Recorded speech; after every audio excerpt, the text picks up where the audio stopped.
एक साधु घाट किनारे अपना डेरा डाले हुए था।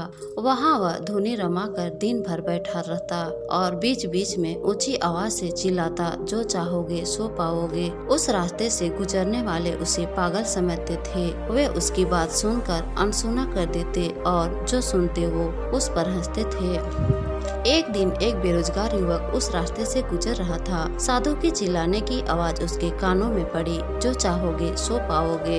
ये वाक्य सुनकर वह युवक साधु के पास आ गया और उससे पूछने लगा, बाबा आप बहुत देर से जो चाहोगे सो पाओगे चिल्ला रहे हो, क्या आप सच में मुझे वो दे सकते हो जो मैं पाना चाहता हूँ? साधु बोला, हाँ बेटा, लेकिन पहले तुम मुझे ये बताओ कि तुम पाना क्या चाहते हो। युवक बोला, बाबा मैं चाहता हूँ कि एक दिन मैं हीरा का बहुत बड़ा व्यापारी बनूं। क्या आप मेरी ये इच्छा पूरी कर सकते हैं? साधु बोला, बिल्कुल बेटा, मैं तुम्हें एक हीरा और एक मोती देता हूँ। उसे तुम जितने चाहे हीरे मोती बना लेना। साधु की बात सुनकर युवक की आंखों में आशा की ज्योति चमक उठी। फिर साधु ने उसे अपनी दोनों हथेलियां आगे बढ़ाने को कहा। युवक ने अपनी हथेलियां साधु के सामने कर दी। साधु ने पहले उसकी एक हथेली पर अपना हाथ रखा और बोला, बेटा ये इस दुनिया का सबसे अनमोल हीरा है। इसे धैर्य कहते हैं। जब किसी कार्य में समय लगाने के बाद भी वांछित परिणाम प्राप्त न हो तो इस धैर्य नामक मोती को धारण कर लेना।